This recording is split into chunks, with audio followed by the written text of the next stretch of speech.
BNP দেশের মানুষকে ডাল ভাত খাওয়াতে ব্যর্থ হলেও আওয়ামী লীগ সরকার মাছ ভাতের নিশ্চয়তা দিয়েছে বলে মন্তব্য করেছেন প্রধানমন্ত্রী শেখ হাসিনা।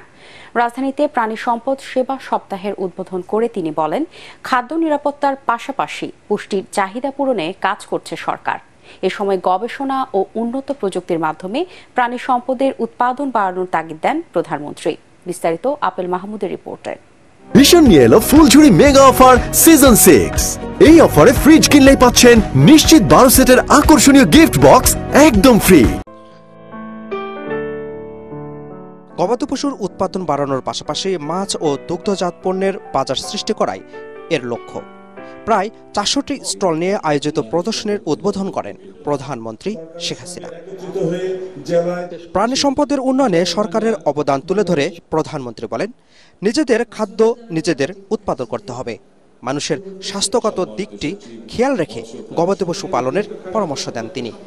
হাঁস, মুরগি, গরু, ছাগল, ভেড়া যাই আমরা উৎপাদন করি, মহিষ, সেগুলিকে আমরা কিভাবে লালন পালন করছি, কিভাবে সেগুলি যখন এগুলি জবাই করা হয় স্বাস্থ্যসম্মতভাবে করা হচ্ছে কিনা, বিদেশে রপ্তানি করতে গেলে তাদের কতগুলি নিয়ম আছে সেটা মেনে আমরা করি কিনা, বা সেগুলি প্যাকেটজাত করতে গেলে সেই নিয়ম অনুযায়ী করা হচ্ছে কিনা, সে বিষয়গুলি কিন্তু আমাদের বিবেচনায় নিতে হবে, নিয়ে আমরা করতে পারি।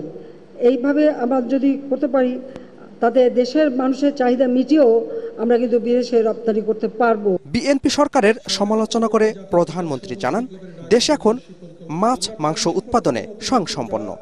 যে আমাদের আগে যারা ক্ষমতায় ছিলেন, যেমন খালেদা জিয়া ঘোষণা দিল যে দেশের মানুষকে ডাল ভাত খাওয়াবে। ভীষণ নিয়ে এলো ফুলঝুরি মেগা অফার সিজন 6। এই অফারে ফ্রিজ কিনলেই পাচ্ছেন নিশ্চিত 12 সেটের আকর্ষণীয় গিফট বক্স একদম ফ্রি।